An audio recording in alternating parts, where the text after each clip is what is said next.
Peneliti menemukan tubuh manusia purba berumur 40.000 tahun terkubur membeku di dalam lapisan es di Antartika. Para peneliti kemudian melakukan eksperimen dengan memberikan transfusi darah dan memasang elektroda untuk memantau aktivitas otak. Keajaiban pun terjadi. Jantungnya mulai berdetak. Manusia purba itu pun hidup kembali. Terbangun dengan melihat para dokter mengenakan APD. Manusia purba itu merasa asing dan tidak nyaman. Ia mulai panik.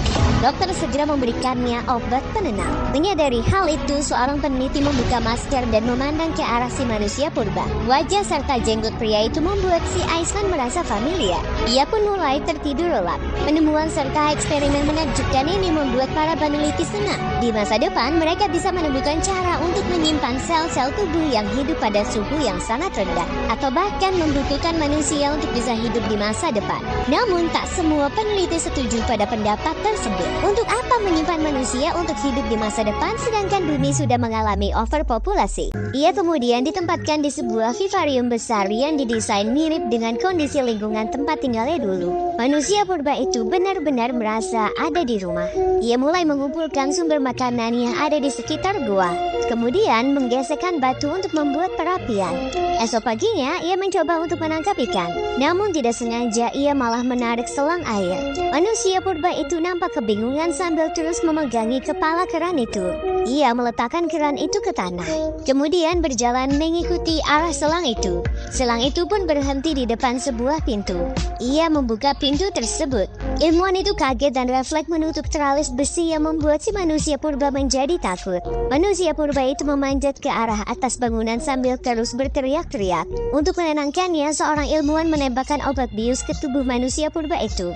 Setelah kejadian itu, si manusia purba kini menyadari jika dirinya ternyata terkurung di sana. Ia tidak lagi bersemangat menjalani kehidupannya. Seorang ilmuwan memutuskan untuk berkomunikasi dengan si manusia purba itu.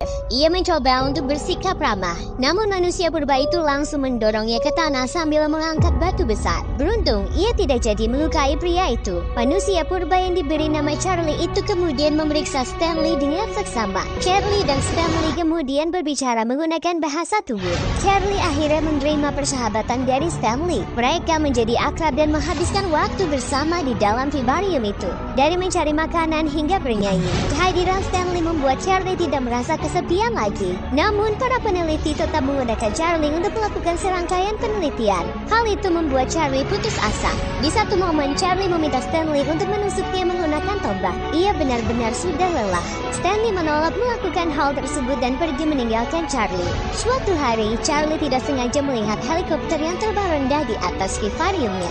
Ia begitu terkesima. Charlie kemudian memanjat naik untuk mendekati helikopter tersebut. Ia beranggapan jika helikopter itu adalah burung yang sangat besar. Menurut kepercayaan sukunya, burung besar akan membawa seseorang menuju ke surga dan kedamaian. Di hari berikutnya, Charlie terlihat sedang melakukan ritual. Ia menggambar simbol-simbol kuno di badannya. Lalu diam-diam ia menjebol pintu vivarium itu dan berhasil keluar untuk pertama kalinya. Charlie melihat helikopter terbang mendekat. Dia langsung bergegas mengejarnya. Namun kepalanya malah terhantam kaki helikopter yang membuatnya terjatuh pingsan. Para peneliti lega saat mengetahui Charlie tidak terluka parah. Mereka akan kembali melakukan percobaan kepada Charlie.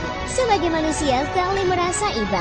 Stanley berkata jika Charlie hanya ingin bertemu dengan dewa burung agar sukunya dapat terselamatkan. Namun para peneliti menolak untuk membantu. Mereka lalu mengeluarkan Stanley dari proyek tersebut. Tanpa sepengetahuan yang lain, Stanley membawa Charlie keluar dari laboratorium untuk membebaskannya. Saat helikopter sedang terbang rendah mencari mereka, Charlie langsung lompat dan berpegangan pada kaki helikopter itu. Co-pilot mencoba untuk menyelamatkannya. Namun Charlie terlalu gembira karena berhasil bertemu dengan dewanya dan bersiap untuk mengorbankan diri. Terima kasih sudah menonton.